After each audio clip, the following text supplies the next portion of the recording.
All right, welcome back. We are going to talk about a couple of Imperial rivalries. You have a chapter in the Rivals book on the Davis Cup, which is one of those, and then there's a couple videos posted online to give you some very short videos to give you some background on the Ashes. Two videos from YouTube. But we're going to also start off just reminding you what we talked about in the last session. We talked about how sport is like a language in many ways. These points that you see here on the slide. We also talked about how sport spans borders. Colonialism is one of those that we talked about. That's one particularly applies to today. Also migration, travel. And the biggest one at this time in our history is media proliferation, right? And how we can stream sporting events from anywhere in the world at any time right now.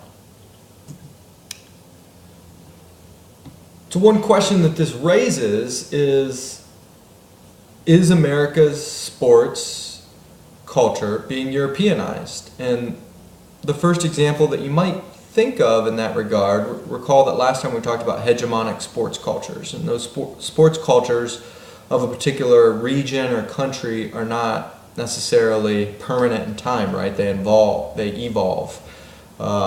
And with the media proliferation, we see a lot more attention being given to European soccer, for instance, than what it used to be.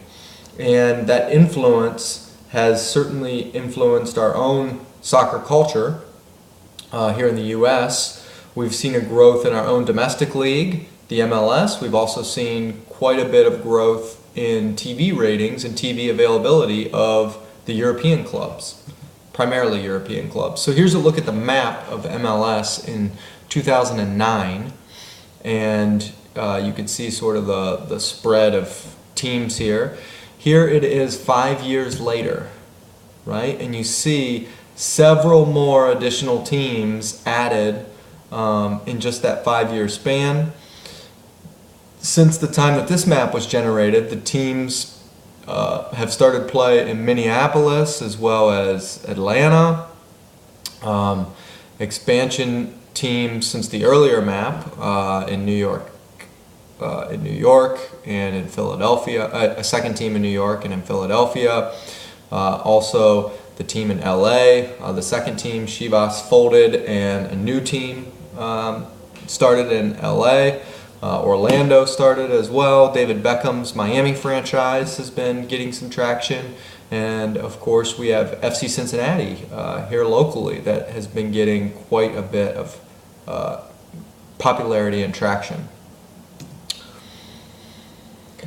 But yet there's still, I certainly wouldn't say that our American sports culture has been fully Europeanized. You know by now that I'm a Formula One fan, and although Formula One does race in the U.S., most notably in Austin, Texas, where there is a purpose-built track just for Formula One, or primarily for Formula One. And you see the podium here from several years ago, but you see them wearing cowboy hats as kind of an ode to the location, I guess you could say, of the race. Typically those are Pirelli baseball hats that they wear on the, well, we call them baseball hats, but they don't, caps.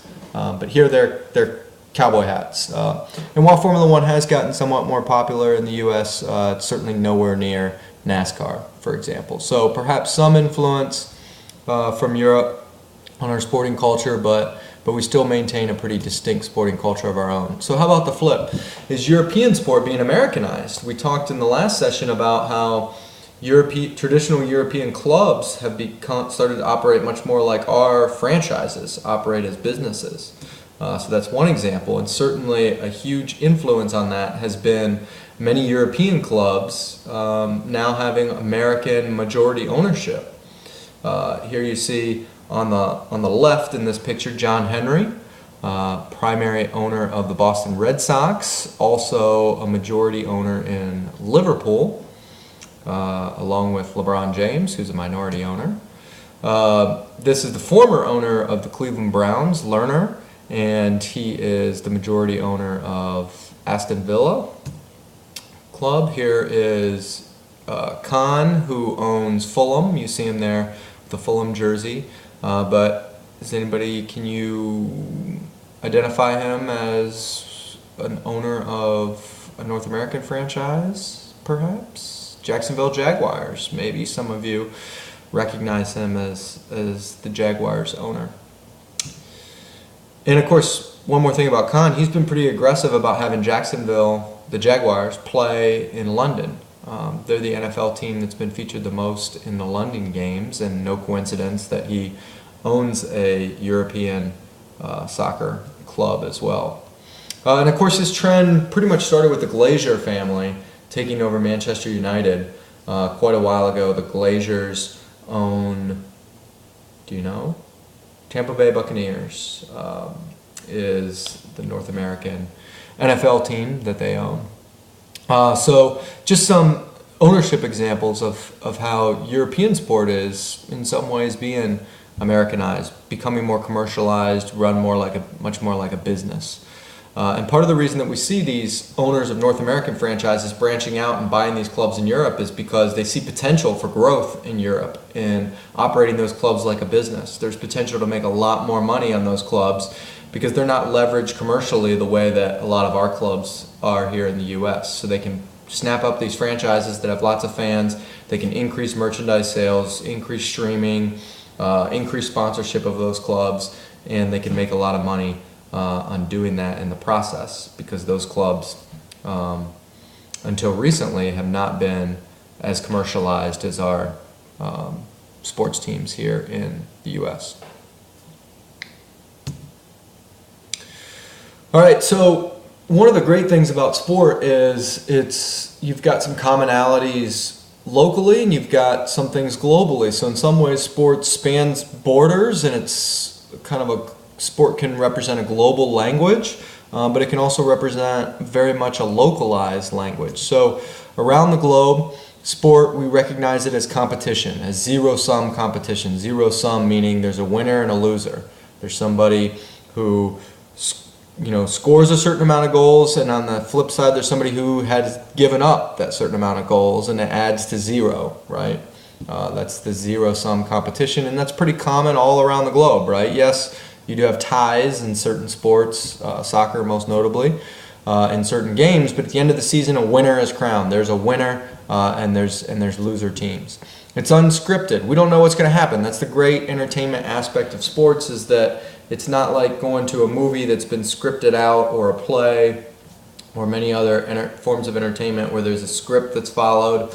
In sports, it's uncertain. We don't know what the outcome is going to be. Can make it tricky for a marketer, but it's also what attracts us as fans. There are certain accepted rules to the sport which allow for that competition to take place. Rivalry, no matter where you go in the globe, rivalry is an aspect that pops up, and Visa in one of their recent commercials got some Nobel laureates to talk about rivalry, and Visa was trying to illustrate how this aspect, that rivalry is something that brings us all together all around the globe. And here is that clip. Can a Nobel Peace Laureate be a rabid fan? Of course, still human beings. We pride ourselves in being united except when football is involved. Is crushing a rival fun? Mucho. Masy polskiego chcą dokopać się. So you wanted to win? O, proszę pana. If England are playing France, because my missus is French, I'm for England. Ghana versus Nigeria, I will go to Nigeria. Uruguay, Spain. Cote d'Ivoire. Pieniędzy. Brazil. The only way to escape really from football is the United States, I guess, I got up when Nigeria won that game and who scored that goal to do that thing? Yes! Went up and down that I broke the bed that night. The sport is a continuation of war by other means. Honduras hubiera sido un kick. Look, football isn't life and death. It's much more important than that. The FIFA World Cup. It's where all of us want to be. Więc wciąż chcieliśmy im tam gdzieś dołożyć. So just an example of how rivalry spans borders and is part of the common global language of sport there. So what about beyond just globally, sport also has this very much this local identity aspect to it. Pride in place. A lot of our sports teams are tied to a certain place, whether it's a region like a county team, or it could be a high school that represents a county, or maybe it's a city, right? A lot of our professional franchises are based in a certain city and represent pride in that place for their fans. It could be country, right? And nationalistic competition, which is the rivalries that we're about to talk about, where a certain group of athletes are representing an entire nation against another nation. But it reinforces that local element because you have your local team. The language fluency, we talked about in the last session, sports as a language, but we talked about how it's regionalized, right? I've lived in many different regions of the United States. The fluency in ice hockey, for example, much greater in the Northeast and in Michigan. I lived in Detroit for a while than it is here in the Metro Cincinnati, Northern Kentucky region. That's not to say that certain people don't know a lot about ice hockey, but it's not as hegemonic, it's not as dominant of a sport. The language fluency isn't as great as it is in other regions. And then rivalry also represents a local identity factor. Here's an ESPN commercial that is playing off of the rivalry between two clubs that are in the same city, Manchester United and Manchester City, and how those two clubs really reinforce local identity. If I'd have been born a blue, I'd have been a proper fake. If I'd have been born a red, I'd be a right muppet. A miserable git. I'd been born a right divvy. Real diver. That's some real scummy mum and dad. Proper miggers they'd be. What? I'd been born a Billy No Mix. My life would be a tragedy. I'd probably have some crap job. Chips are up! I wouldn't have such a fit bird, I would have. My name's Beckett. I'd have no life, no friends, no future. He'd be at home, sitting on his tub. If I'd been born over there, I'd have been born a right plonk off. Can't even imagine it. Can't even imagine it. Good job I was born here.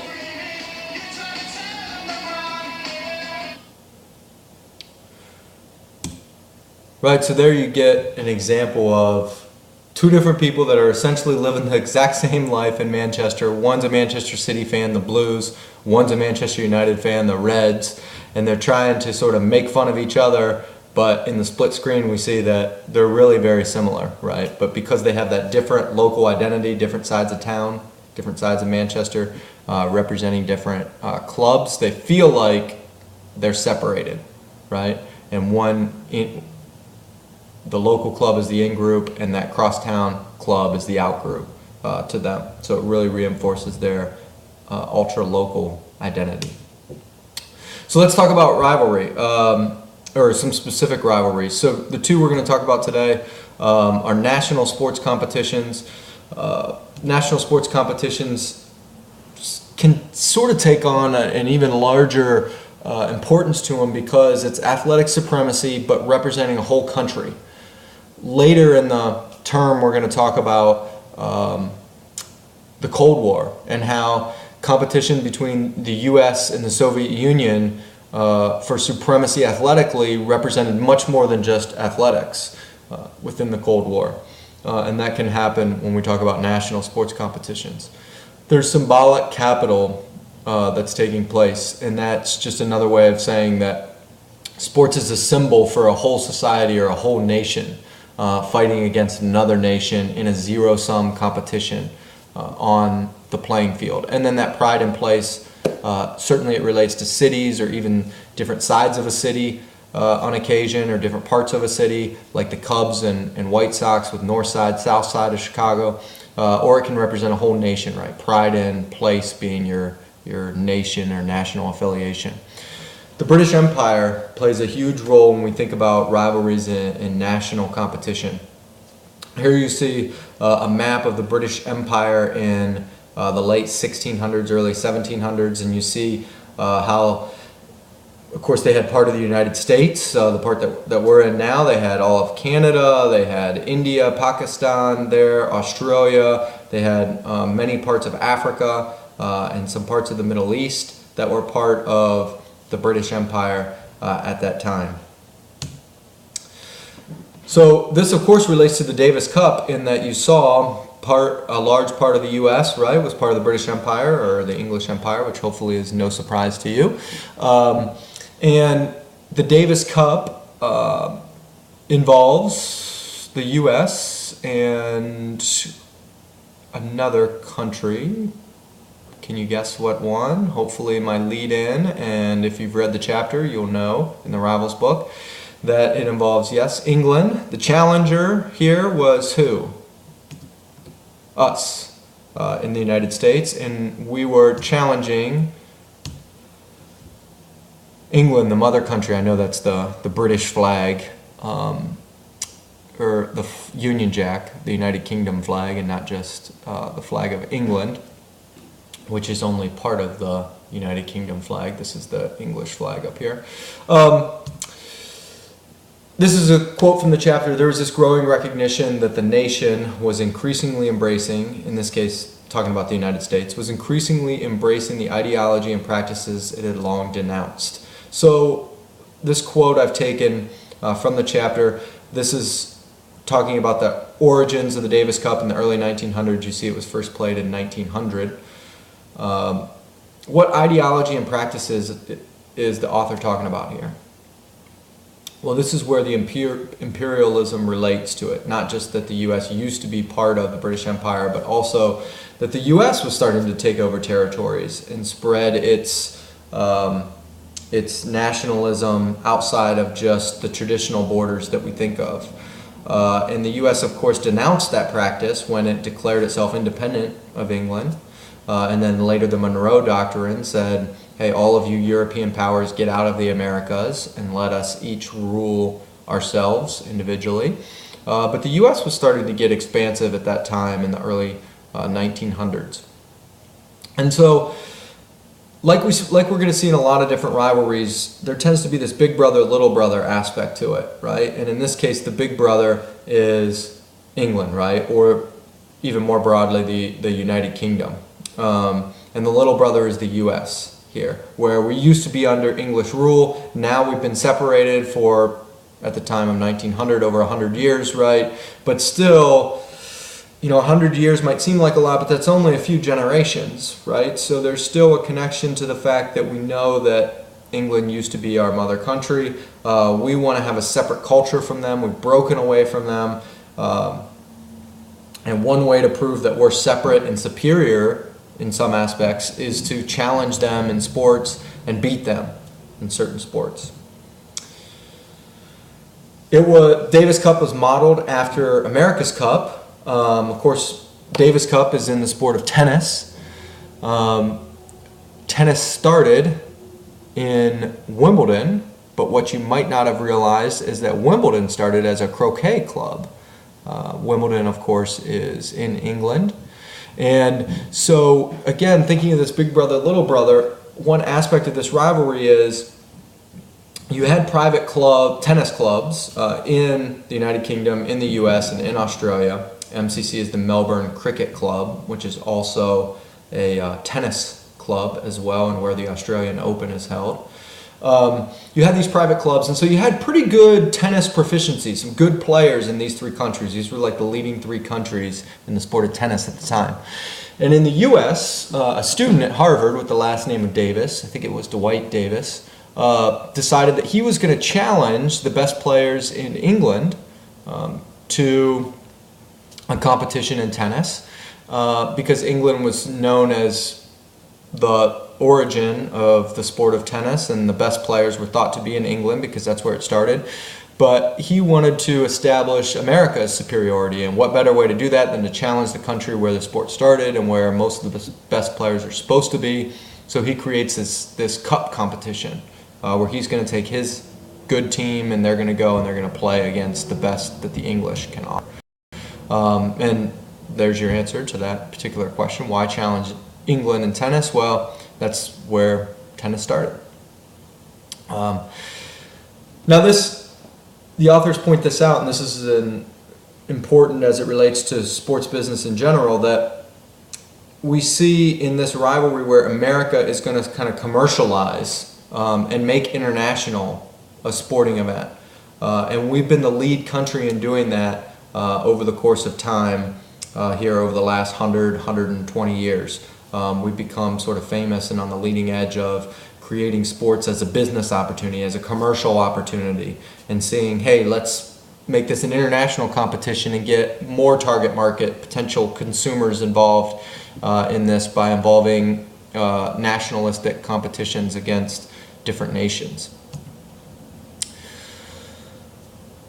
And this is another quote from the chapter. This follows the pattern of American imitation and absorption of British models and then gradual reversal of the process. Meaning that tennis started in Britain, came over to the U.S., right? People started playing it here in the U.S. because of all the British influence in the U.S.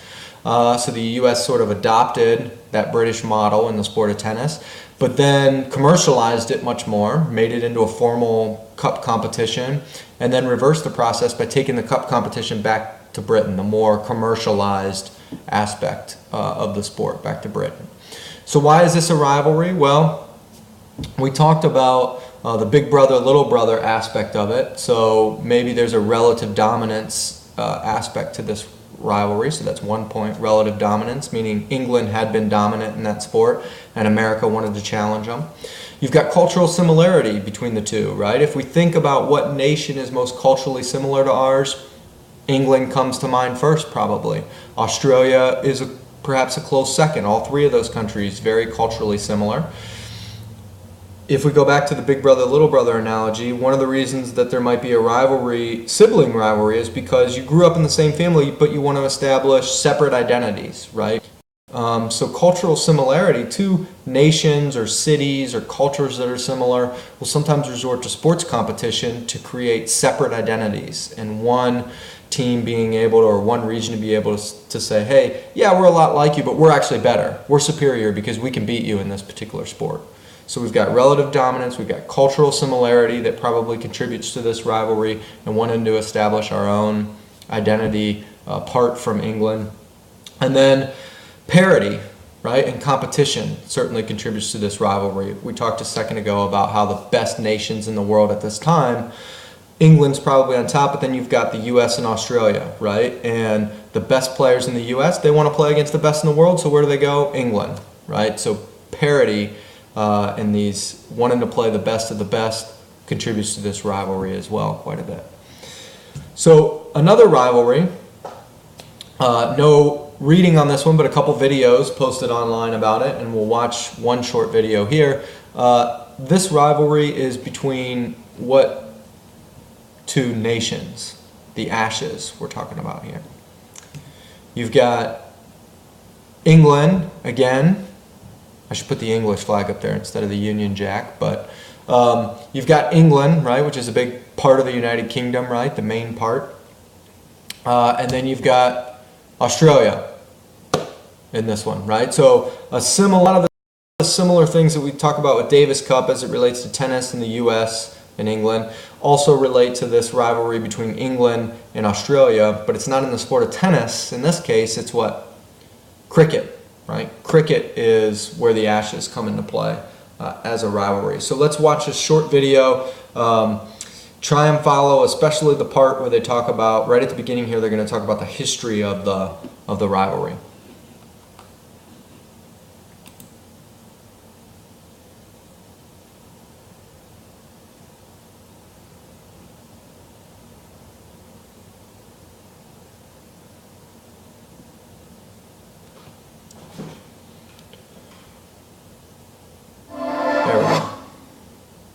When Australia famously beat England in England and the Mockerbee tree was produced in the newspaper, that, if you like, was the birth of the mythical Ashes. Well, I'm going to pause that and see if I can go back just so we could see let's see if we could see this here. Now notice this, I don't want you to miss this. They're saying this is the first time that Australia beat England in cricket after England had been dominant for decades against Australia in cricket. So Australia finally beats England. They take this out in the newspaper, an obituary for English cricket. And if you can read it there, it says, "In affectionate remembrance of English cricket, which died at the Oval on the 29th of August, 1882. So 1882 was the first time that the Australian national team beat the English national team. Deeply lamented by a large circle of sorrowing friends and acquaintances, R.I.P. The body will be cremated and the ashes taken to Australia." Hence the term ashes, right? So this is like trash talking from the 1800s. You know, you thought sports trash talking was a relatively recent phenomenon. They took out an obituary for English cricket in the newspaper when the Australian national team finally beat them. So you got that. Birth of the mythical Ashes, and when a few weeks later an England team set out to go to Australia to try and win the honour of England back by beating Australia, the captain of that team was a man called Ivo Bligh, who later became the 8th Earl of Darnley, and this is the family home of the Darnleys. And when in Australia the team were presented with this little urn with the ashes of a bale from the famous defeat in it, he actually brought it back here rather as a memento as much as anything else. And not only did he bring the urn back, he also brought back one of the ladies who'd presented this urn to him, and she later on became his wife. It symbolises the rivalry between the two nations. It's been broken. It is very fragile. It's ceramic. It's only been put onto its wooden base, the wooden base you see now, to strengthen it. So it would never work out as a trophy for the series. The myth of what is actually in the urn has gone on for years. I mean, the story originally is that it was a bale from the match where Australia defeated England. I've heard other stories that say it actually wasn't a bale at all. It was part of an item of clothing of one of the ladies. They couldn't find a bale, and they couldn't get hold of one, so they burnt an item of clothing. But when it was here, being kept here, the story is that the butler was cleaning the mantelpiece one day and knocked the urn over, spilled out the ashes. So what on earth could he do to cover up his misdemeanour? He pushed some ash from the fire back into the urn, put the top back in, and sort of left it hoping no one would notice. So I think part of the mystique of the ashes is no one is completely sure what's actually inside the urn. All right, so some great stories around it, some mythical history, which is always a nice fuel to the rivalry fire there. And you'll notice, some interesting aspects to the story, the sporting aspects, but then you get some cultural aspects as well, right? You have England coming back to Australia to defend their honor after they had lost. And not only do they get the ashes back, or the trophy container of the ashes, the urn, but they also take a woman back who becomes the bride of the team manager. So interesting myths surrounding some of the origins of this particular rivalry. So what makes these two nations rivals? Well, again, we have the big brother, little brother aspect, the relative dominance of England over Australia. We've got the cultural similarity, similar to the Davis Cup, between